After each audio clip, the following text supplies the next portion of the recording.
Eagle team নিবেদিত ধারাবাহিক নাটক ধনী গরিবের লড়াইয়ের 40 নম্বর এপিসোডটি কখন প্রচারিত হবে এবং কি ধামাকা ঘটতে চলেছে জানতে ভিডিওটি শেষ পর্যন্ত দেখুন। ইগল টিমের অসাধারণ নাটক ছিল ভিলেজ প্রজেক্ট নাটক, আর ভিলেজ প্রজেক্ট নাটক থেকেই সকলের দর্শক জনপ্রিয়তা পেয়েছে। এরপরে জনপ্রিয় নাটক ছিল আপনাদের গায়ের মেয়ে শহরের ছেলে নাটক, সেখান থেকেও এজেড মাইন ইলহামের জনপ্রিয়তা পেয়েছে। এজেড মাইন ইলহাম এতদিন পর্যন্ত বিভিন্ন নাটকে সে ভালো চরিত্রে অভিনয় করলো, এইবার কিন্তু এই চরিত্রে সে খারাপ অভিনয় করছে। মানে এই ধনী গরিবের লড়াইয়ের মধ্যে সে সরাসরি দেখতে পারবেন ইফতির যে ওয়াইফ রয়েছে তার সাথে সে প্রেম ভালোবাসায় লিপ্ত হতে চাবে, তাদের সংসারে অশান্তি করার চেষ্টা করবে, আর এটা বড় মোড়ল সাহেবের কথাতেই হচ্ছে।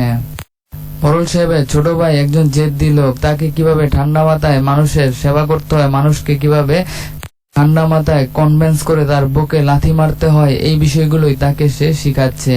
সে বলেছে সবকিছু জোর জবরদস্তি করে হয় না, সবকিছু লাঠির জোরে হয় না, একটু ঠান্ডা মাথায় কাজ করতে হবে। এবার সে ঠান্ডা মাথায় কাজ করার কারণে তাদের বাড়ির দারোয়ানগুলোও একটু স্বস্তি পেয়েছে, মারামারি পারাপারি থেকে তারা দূরে সরে গেছে। তবে রাত বেরাতে এজেড মাইন ইলহাম কেন তার স্ত্রীর সাথে থাকবে, কেন তার সাথে এত কথা বলবে, এই জন্যই এজেড মাইন ইলহাম দেখতে পারবেন সংসারে আগুন দেওয়ার চেষ্টা করবে, যার কারণে ইফতি তাকে এখান থেকে নিয়ে যায়।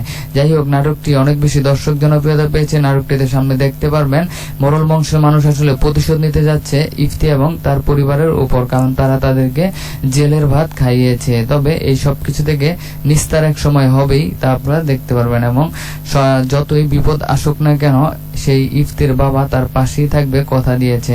তাই আগামী পর্বটি দেখতে পারবেন আগামীকাল দুপুর 3টা বাজে শুধুমাত্র ইগল ধামা সিরিজ ইউটিউব চ্যানেলে।